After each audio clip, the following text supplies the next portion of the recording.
Episode 3 begins with a flashback scene. We are shown how Tae Ju and Seohyun got married. Then we move to another scene where Seohyun comes to the hospital with her child. At this time, the child is sick and is about to undergo surgery. The child is taken inside for the operation. Seohyun keeps calling Tae Ju again and again, but he does not pick up. The surgery begins. The doctors try their best to save the child, but they fail. They come outside and inform Seohyun that her child has died. Seohyun starts crying. Just then, Tae Ju also arrives. Seohyun shouts at him and says, "Where were you? You couldn't even see your child before he died. This is all your fault." We move to the last scene of episode 2, where Tae Ju talks to Soo-young and asks who he is. Soo-young had already told him that he is the only person who knows Tae Ju is innocent, or in other words, the only one who can help him. Suddenly, all the lights go out, and everything becomes dark. A detective comes inside to check on Tae Ju. At first, Tae Ju stays silent, but then says, "I'm in the restroom. I'll come out in a moment." After the detective leaves, Tae Ju starts talking to Soo-young again and says, "What kind of nonsense are you talking about?" Soo-young gives him a location and tells him to arrive there before 11 o'clock. If he doesn't, he will never see his wife again. Tae Ju comes outside and is taken once again to give his statement. Seohyun wakes up and notices a device placed beside her that looks like a toy with sand slowly falling inside it. She remembers what the girl in the next room had said, that her time was almost over and once all the sand had fallen, he would kill her. We see Tae Ju's family arriving at the police station to meet him. Young-gun tells the police officer that her son did not kidnap anyone and that he could never do such a thing. But Dong-chan, who is standing behind her, says it is not a mistake and that her son really did kidnap her. Young-gun says, "You know my son very well. He would never do something like this." Dong-chan replies, "Do I know what kind of person he is?" Tae Ju's brother asks why he is so confident that Tae Ju is the kidnapper. Seohyun's mother says they saw a video in which Tae Ju confessed everything, and that is why they know he kidnapped her daughter. We see Mani watching Seohyun through a live feed while sewing a piece of cloth. Later, he comes to meet Seohyun and tells her, "Your neck must be hurting. I brought some oil. You can massage it." But Seohyun refuses to take it. Mani looks at the hourglass device beside her and says, "I placed this here earlier while you were sleeping. I didn't want to disturb you. As soon as all the sand runs out, I'll kill you." Seohyun starts screaming and asks, "Why are you doing this to me? What have I done wrong?" But Mani says nothing and leaves. Tae Ju's statement is being recorded. Do shows Seohyun's outfit and says, "This was found in the trunk of your car. How did it get there? We know you kidnapped her." Tae Ju remembers the moment when the kidnapper came to him and electrocuted him. He realizes the kidnapper must have placed the outfit inside the car at that time. They ask him where the dashcam footage is, but Tae Ju says the kidnapper took it. We see Soo-young sitting inside a car outside the police station, thinking about something. His man calls him and he orders him to cut off the power. The man does exactly that, and everything goes dark. Detective Do goes outside to check what happened. Tae Ju takes advantage of the situation and escapes. At first, the police officers don't notice, but later they realize it is Tae Ju and begin chasing him. After a long chase, Tae Ju climbs down using a pipe and manages to escape. We then see Mani at the academy teaching children while watching Seohyun through a live stream to see what she is doing. Seohyun drags the heavy weight attached to her leg toward the wall and starts talking to the girl in the next room.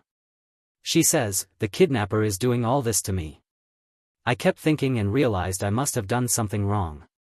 I really did do something wrong. Maybe that's why he's doing this. Did you also do something wrong? Did you hurt someone?" She then looks at her ring.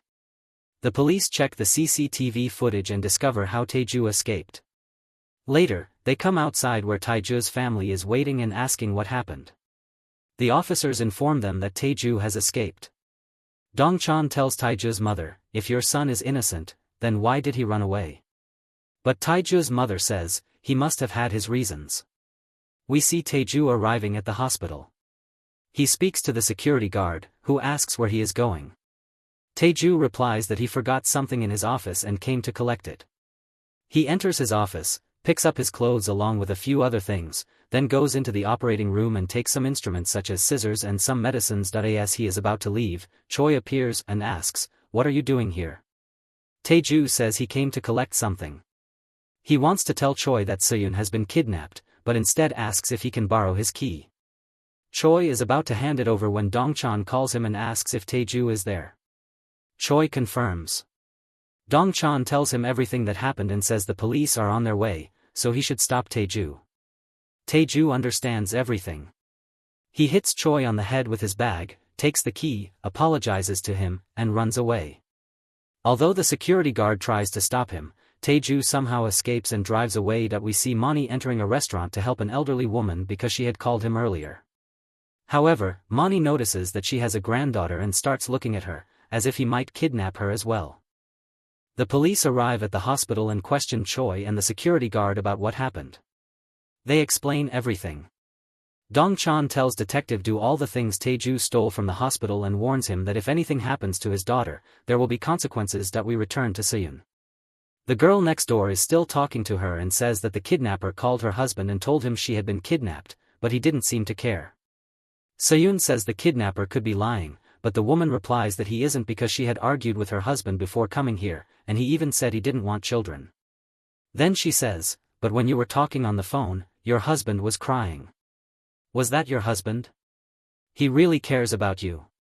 I think your marriage must be going well. I'm actually jealous. Can you do me a favor? If you get out of here alive, tell the police there was another girl here named Seonja, and she died because her time ran out." She then starts crying. We see Tae Ju driving toward the location. He calls his brother Taeyong. Taeyong steps aside because their mother is nearby. He asks, "Tell me honestly, did you really kidnap Seohyun?" Tae Ju denies it. He says, "I think she was kidnapped just like I was. No matter what happens, I will save her." Taeyong replies, "You can't do this alone. You need to contact the police. You're not a superhero." Tae Ju says, "I wish I were. By the way, how is Mom?" Just then, their mother realizes Taeyong is talking to Tae Ju. She takes the phone and tells Tae Ju to surrender to the police if he hasn't done anything wrong. But Tae Ju says he cannot do that because if he goes to the police, Seohyun will die. He promises to save her and then throws the phone out of the car. Soon, the police detect Tae Ju's car and begin chasing him. Detective Do drives alongside him and tells him to stop, but Tae Ju refuses. On the other side, we see Seohyun inside her prison cell. She looks at the heavy iron shackle attached to her leg and tries to remove it. At first she fails, but then notices the oil nearby and applies it to her foot. After trying many times, she finally frees her foot. Seohyun comes up with a plan. She notices an electrical panel nearby and pulls out one of its wires. There is a beam above her, so she ties the wire to it. Then she ties the heavy weight that was attached to her leg to the wire. She is about to release it with force so she can open the door. Meanwhile, the police are still chasing Tae Ju. He changes direction, but it doesn't help.